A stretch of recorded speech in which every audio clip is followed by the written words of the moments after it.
बिस्मिल्लाहिर्रहमानिर्रहीम। अस्सलाम वालेकुम नाज़रीन, मैं अहमद फ़वाद हूँ। आप यूट्यूब चैनल देख रहे हैं। नाज़रीन, आज तारीख़ है 7 सितंबर और दिन है हफ़्ते का। कुछ एक्सक्लूसिव डिटेल्स आप साथ में शेयर करने जा रहा हूँ। इमरान खान साहब की बरियत की दरख्वास्त के ऊपर बड़ी डेवलपमेंट सामने आ चुकी है। नैब ने ये मान लिया है कि वाकई इमरान खान साहब के ऊपर ये जो मुकदमे हैं वो नहीं बनते और इमरान खान साहब की बरियत होनी चाहिए। इस पर कुछ तफसीलात आप साथ में शेयर करूँगा। साथ ही साथ पाकिस्तान तहरीक इंसाफ के जलसे इमरान खान साहब ने कुछ इंपॉर्टेंट गुफ्तगू की है। इमरान खान साहब ने एक इंपॉर्टेंट पैगाम भी पहुंचाया। इस पूरी डिटेल्स आप साथ में शेयर करूंगा। लेकिन सबसे पहले नाज़रीन, पाकिस्तान तहरीक इंसाफ के सेक्रेटरी जनरल उमर अयूब साहब ने इस्तीफ़ा दे दिया है। इस पर डिटेल्स आप साथ में शेयर करता हूं जी। अचानक ये इस्तीफ़ा दिया गया है। जब इस्तीफ़ा सामने आया तो 4 सितंबर उस पर जो तारीख़ थी वो लिखी गई, लेकिन जलसे से पहले उमर अयूब जो कि पीटीआई के सेक्रेटरी जनरल हैं, इन्होंने इस्तीफ़ा दिया और इन्होंने एक मरतबा पहले भी इस्तीफ़ा दिया था। वो इस्तीफ़ा इनका मंजूर नहीं किया गया। अब इन्होंने दोबारा इस्तीफ़ा दिया। 4 सितंबर को इनकी जानिब से इस्तीफ़ा दिया गया और इनका इस्तीफ़ा मंजूर हो चुका है। इमरान खान साहब ने यह इस्तीफ़ा मंजूर किया है और अब पाकिस्तान तहरीक इंसाफ के नए सेक्रेटरी जनरल के तौर पर जो नाम सामने आ रहा है वो सलमान अकरम राजा साहब का है। अलबत्ता इस हवाले से कोई नोटिफिकेशन पाकिस्तान तहरीक इंसाफ ने जारी नहीं किया कि सलमान अकरम राजा ही पीटीआई के जनरल सेक्रेटरी होंगे। बहरहाल जो नाम इस वक्त सामने आ रहा है, जो ज़राए दावा कर रहे हैं, बखबर हल्के दावा कर रहे हैं, उसके मुताबिक सलमान अकरम राजा पाकिस्तान तहरीक इंसाफ के नए सेक्रेटरी जनरल बनने जा रहे हैं। अब ये बहुत ही इम्पोर्टेंट पोस्ट है पाकिस्तान तहरीक इंसाफ है, बल्कि किसी भी पार्टी में ये सेक्रेटरी जनरल की पोस्ट बड़ी इंपॉर्टेंट होती है। और ऐसे वक्त में कि जब सेक्रेटरी जनरल की जानिब से बड़े इंपॉर्टेंट नोटिफिकेशंस भी जारी किए जाने होते हैं, बड़े इंपॉर्टेंट फैसले लिए जाने होते हैं, उस टाइम पे ये तब्दीली और सलमान अकरम राजा साहब जो हैं वो नए सेक्रेटरी जनरल होने जा रहे हैं। खैर, इस तब्दीली को पॉजिटिव देखा जा रहा है और सलमान अकरम राजा साहब को इसलिए भी पॉजिटिव देखा जा रहा है कि इमरान खान साहब ने जिस तरह से कानूनी दायरे के अंदर रहते हुए अपनी ये जो जदोजहद थी वो की, और इस जदोजहद में इमरान खान साहब ने अपने लिए रिलीफ भी हासिल किया और इमरान खान साहब को फ़ायदा भी हुआ। इसी लाइन पर सलमान अकरम राजा साहब भी चलते हैं। इवन के सबसे बड़े मार्जिन से अगर कोई इलेक्शन जीता था तो वो सलमान अकरम राजा साहब थे, लेकिन फॉर्म 47 के ज़रिए जो ओन चौधरी हैं उनकी जीत का नोटिफिकेशन जारी किया गया। लेकिन उसके बावजूद सलमान अकरम राजा साहब जो थे हर प्लेटफॉर्म पर, कानूनी प्लेटफॉर्म के ऊपर लड़ते रहे और पाकिस्तान तहरीक इंसाफ के प्रोएक्टिव वकला में से हैं। तो सलमान अकरम राजा के हवाले से ये जो तब्दीली है बहुत मुस्बत तब्दीली है और मुस्तकबिल के वज़ीर कानून भी सलमान अकरम राजा साहब हो सकते हैं। अगर पाकिस्तान तहरीक इंसाफ की जब हुकूमत आती है तो पीटीआई में एक जो बड़ा नाम है उनमें सलमान अकरम राजा साहब हैं। हामिद खान साहब भी हैं, उनको सेंटर बनवा दिया गया है, लेकिन उनकी तरफ से तो खैर खामोशी ही है। कोई प्रोएक्टिव रोल इस वक्त पीटीआई में अदा नहीं कर रहे। बहरहाल सलमान अकरम राजा साहब जो हैं वो मुस्तकबिल के ना सिर्फ वज़ीर कानून बन सकते हैं, बल्कि एक अच्छी तब्दीली इसलिए भी है कि बतौर वकील करोड़ों अरबों रुपया, अरबों नहीं तो चलो करोड़ों रुपया इन्होंने कमाया होगा। तो इनकी जो पॉलिटिक्स में एंट्री है वो सिर्फ पैसों के लिए नहीं हो सकती। तो इसलिए एक कानून के अंदर भी मुस्बित तब्दीलियाँ और मुल्क के अंदर भी क्योंकि कानूनी महाज के ऊपर और लॉ को देखने के लिए अगर सलमान अकरम राजा साहब अगर फ्रंट पे आते हैं तो ये बेहतर होगा। इसलिए पीटीआई की ये जो तब्दीली है ये बड़ी मुस्बत तब्दीली है। जलसे से पहले इस इस्तीफ़े को थोड़ा सा प्रोपेगेट करने की भी कोशिश की जा रही है कि देखें जी जो इस्तीफ़ा है पीटीआई का वो आ गया है, लेकिन इसको बिल्कुल नेगेटिव आप लोगों ने नहीं देखना। दूसरी बड़ी खबर नाज़रीन अडियाला जेल से है। नैब तरमीम की बहाली के बाद इमरान खान साहब ने अपनी बरियत की जो दरख्वास्त है वो दायर कर दी है। जो इमरान खान साहब के अगेंस्ट केसेस चल रहे हैं और इनमें इमरान खान साहब ने ये मौक़िफ़ अपनाया है अपनी दरख्वास्त में, क्योंकि अब नैब तरामीम के बाद ये जो रेफरेंसेस उनके अगेंस्ट अडियाला जेल में इस वक्त चल रहे हैं ये नैब के दायरा इख्तियार में नहीं है। इन्हें रिजेक्ट किया जाए और इमरान खान साहब को बरी किया जाए। और इसके अलावा इमरान खान साहब ने यह भी मौक़िफ़ अपनाया कि नैब तरामीम के मुताबिक क्योंकि उन्होंने इसमें कोई ऐसी चीज़ नहीं है कि उन्होंने कोई माली फ़ायदा इससे उठाया हो, तो इसलिए ये नैब के दायरा इख्तियार में भी नहीं आता। जब ये फ़ैसला आया था कल तो मैं इस पर डिटेल में आपको बता चुका हूँ कि नैब तरामीम क्या थी और अगर नैब तरामीम ये बहाल होती हैं तो इससे इमरान खान साहब को क्या फ़ायदा होगा। 190 मिलियन पाउंड केस में फिर नैब को ये साबित करना पड़ेगा कि इमरान खान साहब ने कोई माली फ़ायदा जो है वो हासिल किया है, लेकिन इमरान खान साहब ने तो कोई माली फ़ायदा हासिल नहीं किया। तो इस वजह से 190 मिलियन पाउंड का जो केस है वो भी इमरान खान साहब पर ख़त्म हो जाएगा। जहाँ तक तोशा खाना 2 केस की बात थी तो वो तो सीधा सीधा सा केस था, 10-12 करोड़ का वो मैटर था, तो नैब तरामीम में ये कहा गया था कि नैब 50 करोड़ से ऊपर की जो करप्शन होगी वो केस देख सकता है, उससे नीचे के जो केसेस है नैब नहीं देख सकता। तो वो तो सीधा सीधा है, उसमें तो नैब का दायरा इख्तियार जो बनता ही नहीं है। 190 मिलियन पाउंड में थोड़ी सी बहस थी, लेकिन इमरान खान साहब ने आज इसमें जो बरियत की दरख्वास्त है वो दायर की है, और इसमें अपडेट ये हुई है कि इस बरियत की दरख्वास्त पर नैब को बाकायदा तौर पर नोटिस जारी हुए हैं और अदालत ने जवाब तलब किया है, और परसों के लिए ये मैटर फिक्स कर लिया है कि इसके ऊपर जो है वो सुना जाएगा इस केस को। अब नाज़रीन, इसमें नैब ने इनडायरेक्टली बड़ा एतराफ़ कर लिया है। नैब ने इसमें ये मौक़िफ़ अपनाया है कि ये जो केस है वो वापस भेज दिया जाए, इमरान खान साहब को बरी ना किया जाए।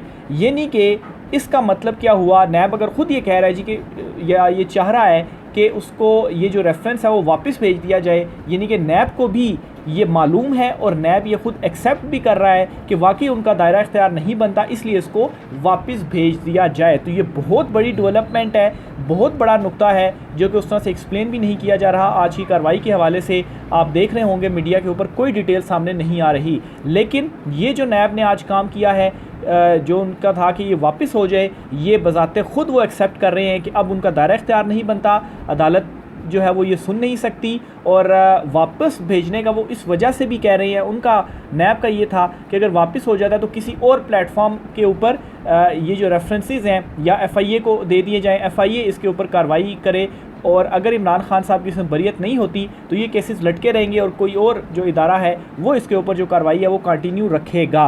तो उन्होंने तो नैब ने तो अपनी तरफ से ये मौक़िफ़ चालाकी की जी कि इमरान खान साहब बरी नहीं होंगे, रेफरेंसेस वापस हो जाएँ, लेकिन उनके इस चालाकी में ख़ुद एतराफ़ उन्होंने कर लिया है। बाकी जहाँ तक ये था जी कि इमरान खान साहब को बरी ना किया जाए, वो उनका आज की सदा तो मुस्तरद हो गई है, क्योंकि अदालत ने नोटिस जारी कर लिए और नैब से परसों के लिए जवाब तलब कर लिया है।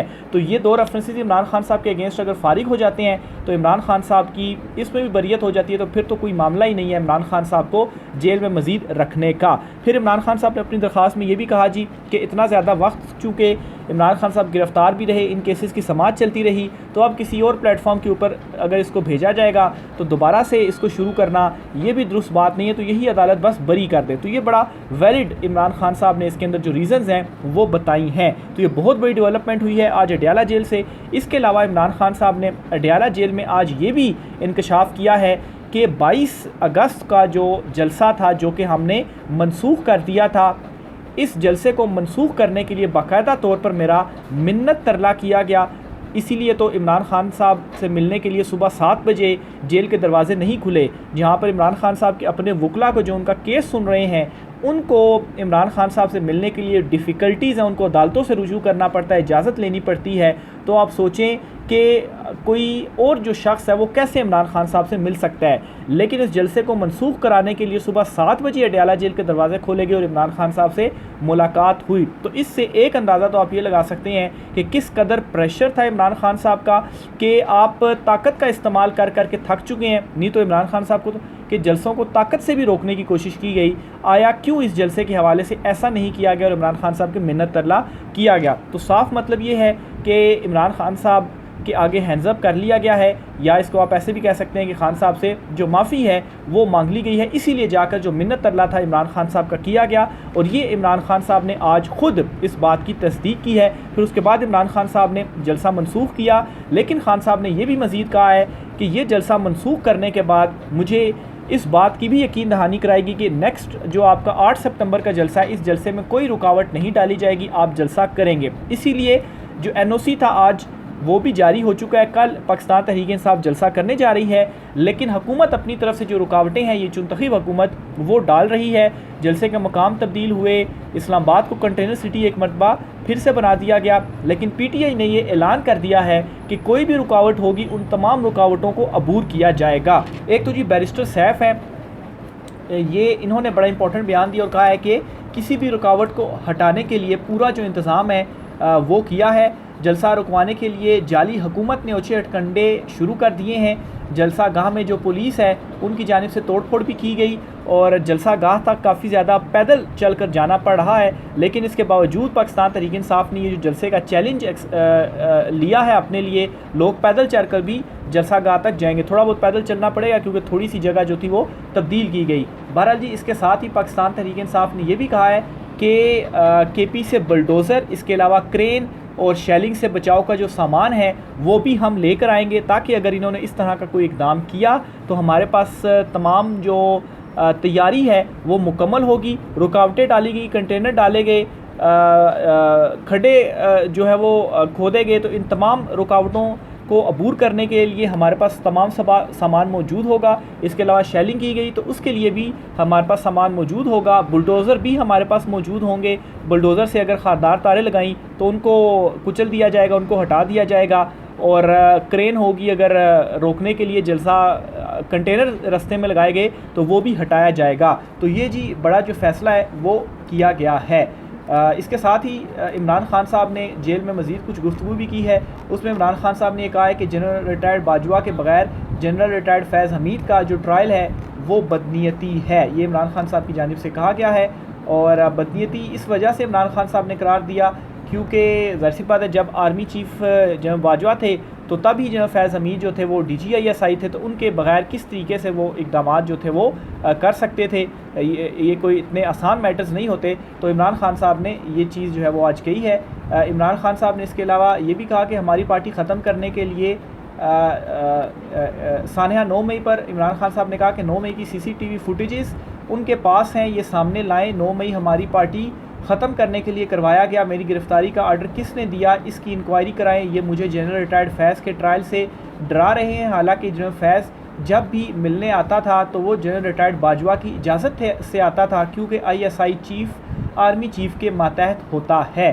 तो ये जी इमरान खान साहब ने आज अडियाला जेल में जो गुफ्तगू है वो की है। आगे चलते हुए जी, चीफ़ जस्टिस काजी फ़ाइज़ ईसा साहब के हवाले से भी एक बड़ी ख़बर आपके साथ मैंने शेयर करनी है और इसको लिंक करना है जी कि आज अमेरिका की अदालत से एक बड़ा फ़ैसला आया है। अमेरिका के काजी ने तमाम केसेस को रोक दिया है, तमाम क्रिमिनल केसेस को रोक दिया है जो डोनाल्ड ट्रंप के ऊपर इस वक्त चल रहे हैं। और जो इसकी रीज़न है वो ये है, अदालत ने कहा जी क्योंकि आम इंतखाबात हो रहे हैं तो अगर हम कोई फ़ैसला देंगे ऐसा ना हो जाए कि हमारा फ़ैसला आम इंतखाबात के ऊपर असर अंदाज हो। इस वजह से हम डोनाल्ड ट्रंप के अगेंस्ट जो केसेस चल रहे हैं, अमेरिका के काजी ने तमाम केसेस को आर्जी तौर पर रोक दिया है।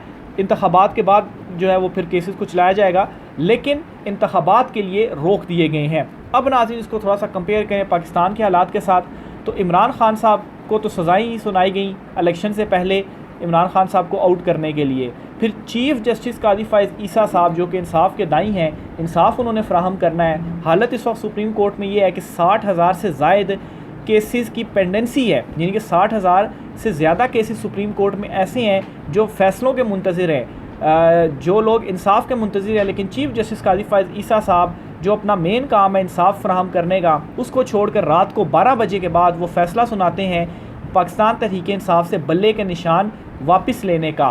तो ये यहाँ पर हालात हैं कि एक पार्टी से इलेक्शन से पहले आपने बल्ले का निशान ले लिया, दूसरी तरफ अमेरिका में ये हालात हैं कि उन्होंने डोनाल्ड ट्रंप के अगेंस्ट क्रिमिनल केसेस को रोक दिया जी कि अगर हम कोई फ़ैसला सुनाएंगे तो ऐसा ना हो कि आम इंतखाबात के ऊपर वो फ़ैसला असरअंदाज हो। तो इतनी ज़्यादा ट्रांसपेरेंसी है वहाँ की अदालतों में, वहाँ के सिस्टम के अंदर। लेकिन दूसरी तरफ ये पाकिस्तान के मामलात हैं और इससे आप अंदाज़ा लगा लें कि जो है वो पाकिस्तान, और हम ये कहते हैं ना कि जो है वो मुल्क तरक्की की तरफ जाए, जमहूरियत हो मुल्क में, तो जमहूरियत फिर कैसे होगी जबकि जो अदालतें हैं, जो सबसे बड़ा चीफ़ जस्टिस है जो काजी फ़ाइज़ ईसा साहब हैं, उन्होंने इलेक्शन से पहले ये फ़ैसला सुना दिया हो भाई पार्टी से आप जो सिंबल है वो कैसे ले सकते हैं, कैसे आप पाकिस्तान तहरीक इंसाफ से बल्ले का निशान ले सकते हैं। और बाद में फिर इसको मैं समझता हूँ कि कवर अप करने के लिए काजी साहब ने मामला इलेक्शन कमीशन पे डाल दिया जी कि आप एक पार्टी को कैसे रोक सकते थे इलेक्शन लड़ने से।